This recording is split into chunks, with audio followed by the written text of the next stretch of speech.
For 15 years in the military, I believed that justice and honor had a place even amidst political scheming. But when my rank was passed over for a general's nephew, everything I believed in collapsed in one short meeting. My loyalty was treated like a chain, and my sacrifices were reduced to a few empty platitudes. At that moment, I asked myself, what should a soldier protect first, their rank, their career, or their dignity? If I stayed silent, I would keep my pension, my house, and my stability. But if I spoke up, I would lose everything, except my self-respect. And then, the answer came to me, cold and clear as the sound of a gun being cocked. I am John Sully Sullivan, a captain in the 75th Ranger Regiment. In my world, there are unwritten rules carved in blood and sweat. Competence is proven by action. Respect must be earned. On that day, all those rules were thrown in the trash. Right in the battalion's operations briefing room, the room had a familiar scent. Burnt coffee, ozone from electronic equipment, and the sweat of overworked soldiers. I had lived with that smell for a decade. Lieutenant Colonel Vance was at the front, putting on his perfect show. He was an artist at it. He spoke of dedication, of achievements, even offering a few flowery words for my Alpha Company, as if paving the way for a great honor. I just nodded.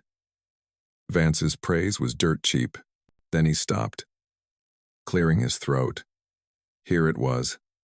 And, to continue that tradition of leadership, Vance said, his tone subtly shifting, the command has approved a senior personnel development initiative. Accordingly, Lieutenant Cody Preston will assume the position of acting battalion executive officer for the next 6 months. Lieutenant. That rank hung in the suffocating air. General Preston's nephew. The equation didn't need a mathematician to solve. This wasn't an appointment. This was a political debt, and I was the price. But Vance wasn't done. He stepped forward, patting Preston's shoulder. Over the past 3 months, he said loudly, Captain Sullivan has done a wonderful job mentoring and bringing Lieutenant Preston up to speed. He is ready. A blunt stab. But he twisted the knife. 15 years, the missions, the fallen men, all just to become a mentor for a general's nephew. The anger didn't come. Instead, there was a chilling stillness. Everything in the room became unnaturally clear. I glanced around. Miller was drawing a meaningless line in his notebook. Jackson was examining his shoelaces. No one, not a single person, dared to look at me. They understood. And they had chosen their side. I looked directly at Vance. Not a challenge, just a confirmation. I wanted him to look at me.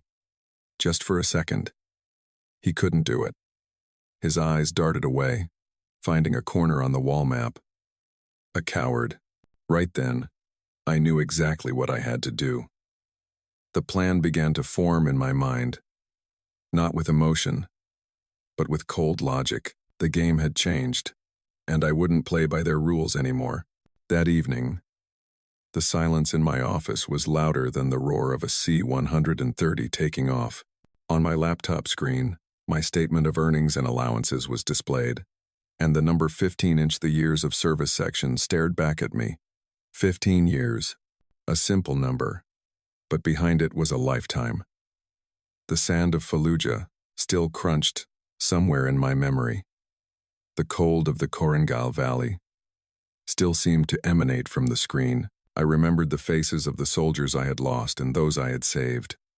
I remembered Vance's hoarse voice in the middle of the Mojave Desert after a grueling 72-hour training session. John, he said, patting my back. John, this XO position is yours. I'll fight for it. It turned out, his fight ended pretty quickly. It was just an empty promise. The truth wasn't something I had to guess. I had known it for weeks. That night, I was working late, and the door to Vance's office was ajar. I heard his voice, lowered like a conspirator. Listen. He was saying to someone on the phone, almost certainly a staff officer for General Preston.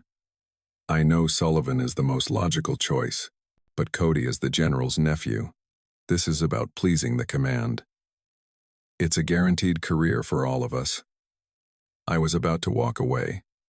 I had no interest in hearing more, but then his next words stopped me in my tracks. Don't worry. Vance chuckled. Sullivan is a professional ranger. He'll complain, but in the end he'll follow orders. He has too much to lose. His pension, his family, his honor. That was it. The fatal sentence. He didn't just betray me. He judged me. He had analyzed my weaknesses, calculated my loyalty. As if it were a number on a spreadsheet, he believed he owned me because of the responsibilities I carried on my shoulders. I looked at the photo of my daughter on my desk, the promise of a trip to Disneyland, the mortgage on the house, 5 more years until a lifetime pension. Vance had calculated everything correctly. He saw them as my chains. He was fundamentally mistaken about one thing. Those were not chains. They were the reason, and that was the reason, not chains, for me to make my decision. Not in a fit of rage, but a conscious choice, a necessary action to protect the only thing a man like Vance could never touch: a soldier's dignity. The next morning, I didn't wait. I printed the packet, clipping the documents neatly.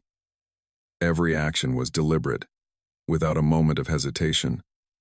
I walked down the hallway, my footsteps echoing steadily on the polished floor. Vance's office door was open.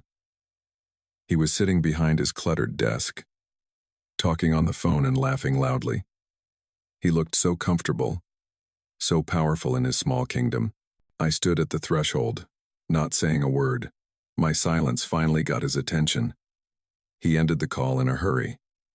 "John, come in," he said, a smile still on his face. I entered, walked directly to his desk, and gently placed the folder in the only clear space between the stacks of papers.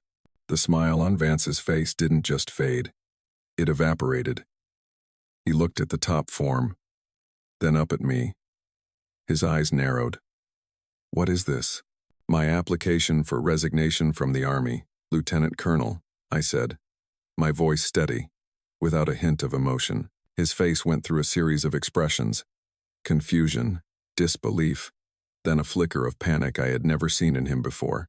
"You can't do this." His voice began to lose its composure. "You're undermining the unit's stability." I stood still, silent. "John, don't be stupid."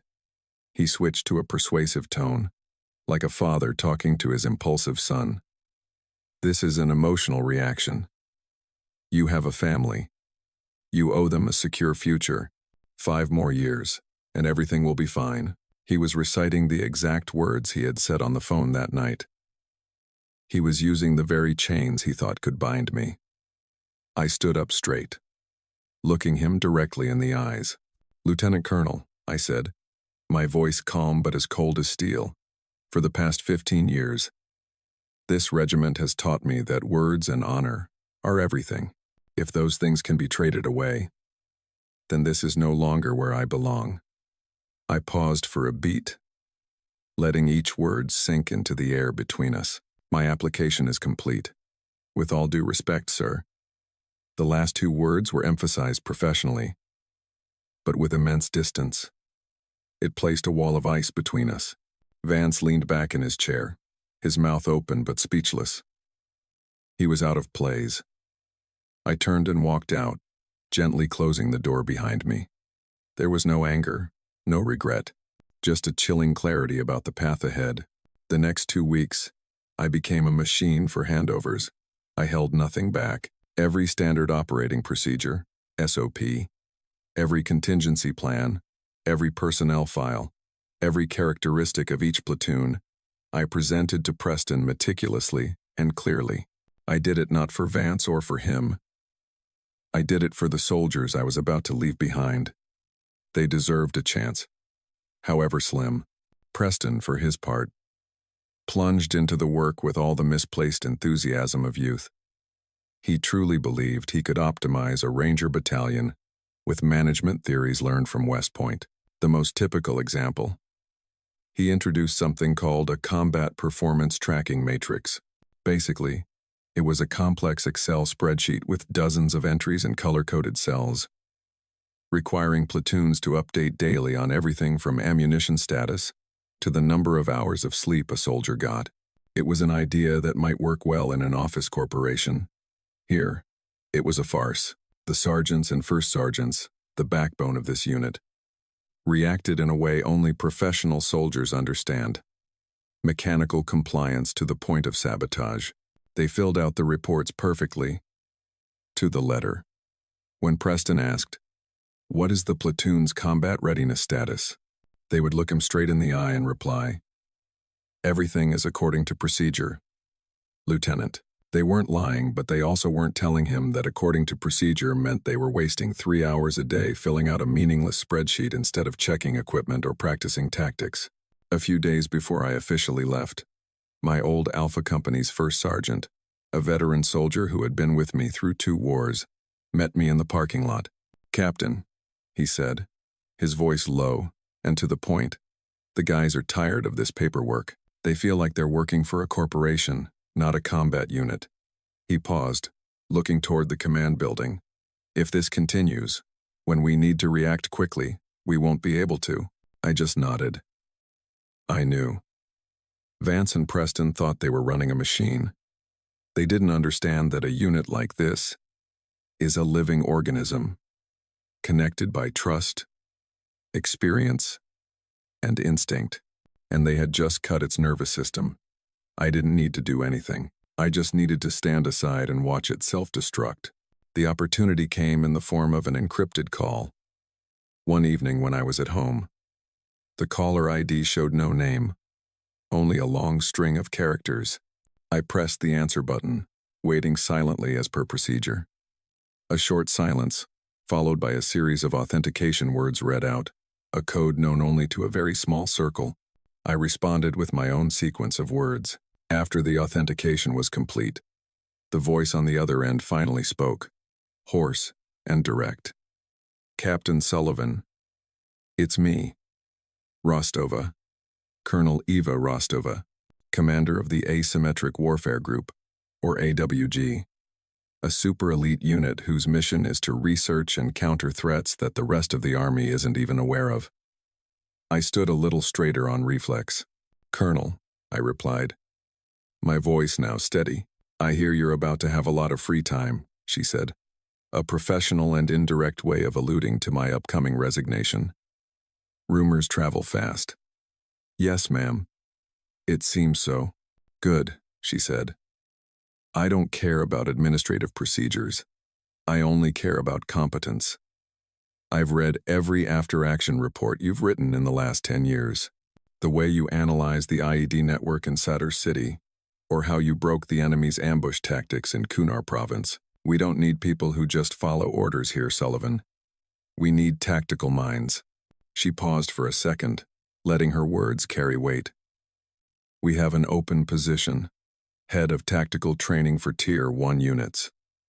No bureaucracy, no politics, just problems and solutions. Are you interested?" I stood there in my kitchen, looking out the window. Everything seemed to stop. This wasn't just a job offer. This was a recognition. It came from a place where competence was the only thing that mattered. It was a validation of everything I had dedicated myself to, everything I had believed in. "I am very interested, Colonel," I said, my voice solid. "Good. My Human Resources Department will be in touch. Finish your business over there, Sullivan." The call ended. Vance thought he had ended my career. He didn't know he had just opened a door he wasn't even worthy of knocking on. Just 2 days after the call with Colonel Rostova, I was summoned to Vance's office. Rumors in the military always move faster than official orders. This time, there was no fake smile or persuasive tone. His face was flushed, his usual self-satisfaction replaced by raw fury. He didn't invite me to sit down. "You've been talking to the AWG," he said. not as a question, but as an accusation. I stood still, not answering. My silence seemed to enrage him even more. "What the hell do you think you're doing, Sullivan? While still on active duty, you're sharing information with another unit? That's a Level 1 OPSEC violation." He was trying to turn it into a crime. A desperate move. "I have not violated any regulations, Lieutenant Colonel." "Don't give me the lawyer talk," he roared, slamming his hand on the desk. "You're trying to transfer the proprietary tactics, techniques, and procedures, TTPs of this battalion. They are Army property, not yours." I almost laughed. The TTPs he was talking about were, for the most part, written by me and soldiers like me, with blood and bitter lessons from the battlefield. He stood up, walking around the desk, trying to use his stature to intimidate. "I won't let you do that. I'll have the Criminal Investigation Division, CID, investigate you. I'll make sure your record is stained so no one can ever wash it clean. You will leave here in disgrace. Do you understand?" That was his final threat, his ace in the hole. A CID investigation could destroy anyone's career, whether they were innocent or not. But he didn't understand. I no longer had a career for him to destroy. I looked him straight in the eye, my voice still deadly calm. "Are you finished, Lieutenant Colonel?" He froze, as if doused with cold water. I turned and left, leaving him standing speechless in his impotent rage. In the final week, I didn't waste a single second on Preston or his spreadsheets. Instead, I spent my time with the people who truly mattered. I met with each platoon leader and sergeant individually, not in a conference room, but in the mess hall, on the training ground, or in the armory. I didn't show them the standard procedure for breaching a door. I showed them an analysis video from a real mission, pointing out the moment when the standard procedure almost killed 2 of my soldiers, and explained why instinct was more important than a textbook. I didn't talk about logistics in theory. I told them about the night we ran out of water in the middle of the desert and how an old sergeant found an underground water source. I didn't hand over my job. I handed down my legacy. Vance thought I was trying to steal Army property. He didn't understand that I was trying to equip my soldiers to survive the coming idiocy of their own superiors. I was in a classroom at Fort Bragg, the headquarters of the AWG. The atmosphere here was completely different. It smelled of disinfectant and intellect, not sweat and gunpowder. My phone vibrated. A message from a number I would never delete. It was my old Alpha Company's first sergeant. The message was just one line. "Call me when you can, Captain."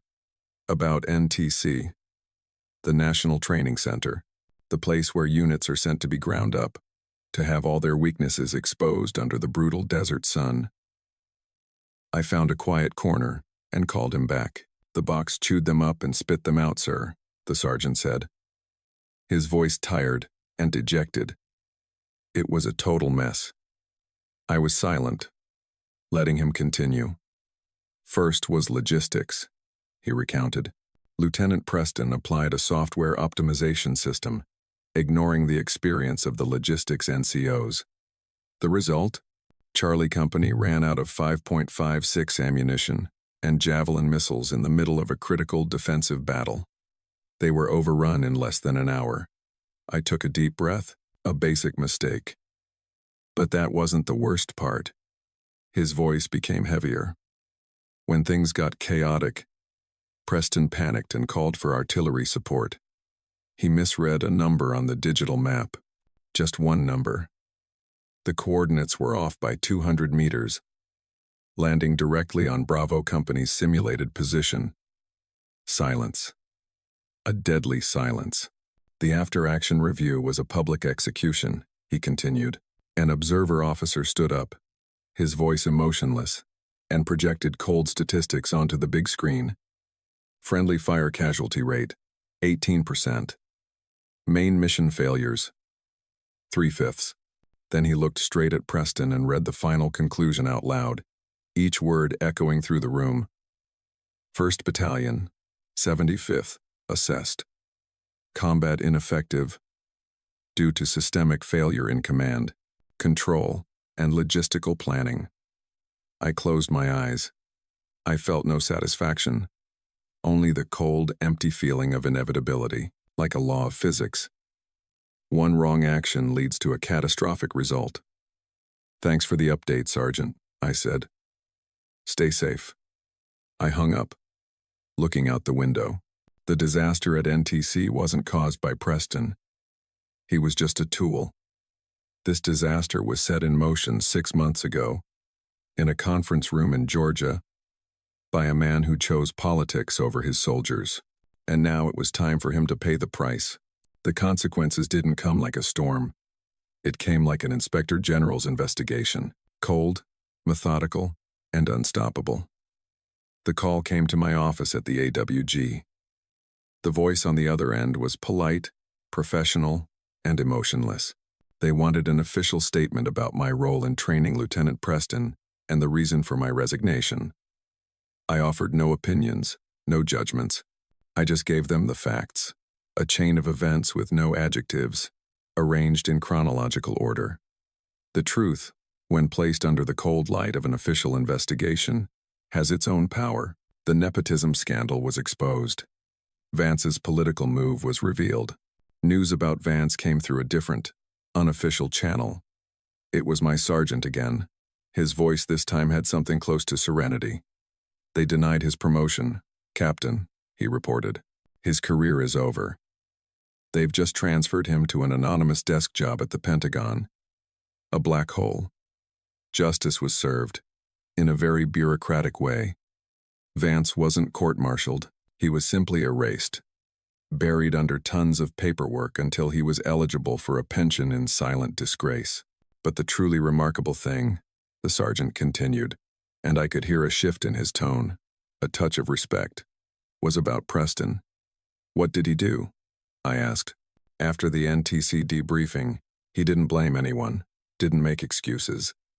He wrote an official letter to the regimental command. In the letter, he not only requested to be withdrawn from the Ranger Regiment but also asked to be transferred to the 101st Airborne Division as a platoon leader in a mechanized infantry platoon. I was silent. It was an almost unimaginable act. To give up the Ranger tab, to give up the path that had been red-carpeted for him, to start over from scratch in a regular unit. "I read a part of that letter, sir," the sergeant said, his voice full of meaning. He wrote, "I failed in a command role because I never learned how to serve. I request to start over from the beginning." I hung up the phone. For the first time in months, I thought of Preston not as a mistake, but as a soldier trying to find his way back. He had failed spectacularly, but in that failure, he had found something his uncle never had: honor. He was starting to understand the rules. A year later, I was at an advanced tactical training course organized by the AWG. The atmosphere here was completely different. It smelled of disinfectant and intellect, not sweat and gunpowder. My job was to present complex scenarios to brilliant young officers from various units, to challenge their thinking beyond the textbook. Among the students, I recognized a familiar face: Cody Preston. He looked completely different. No longer the naive look or the somewhat innocent enthusiasm. Instead, there was a calmness, a focused gaze that could only be gained from expensive lessons. His uniform now bore the patch of the 101st Airborne Division. Throughout the course, Preston didn't speak much. But when he did, his questions were always sharp and practical. He didn't ask, "What does the standard procedure say?" but "What happens if the standard procedure fails?" These were questions forged from failure, from shame, from what he had been through at NTC. He was learning, truly learning. On the last day, during the practical exercise, I divided the officers into small groups to solve a tactical problem. I observed that Preston didn't try to command his group. Instead, he listened, asked questions, and used his experience to point out a weakness in the plan that others had overlooked. At the end of the class, as everyone was packing up, I saw Preston using a small map to re-explain a difficult point to a few other lieutenants. He was sharing what he had learned. I walked over, not saying anything about the past, not a word of reminder. I just placed my hand on his shoulder. "You're doing great, Lieutenant," I said, my voice simple and sincere. "Keep it up." Preston looked up, and for a moment, I saw surprise in his eyes. Then a quiet gratitude. It was the recognition he had fought to earn, not through connections, but through his own effort.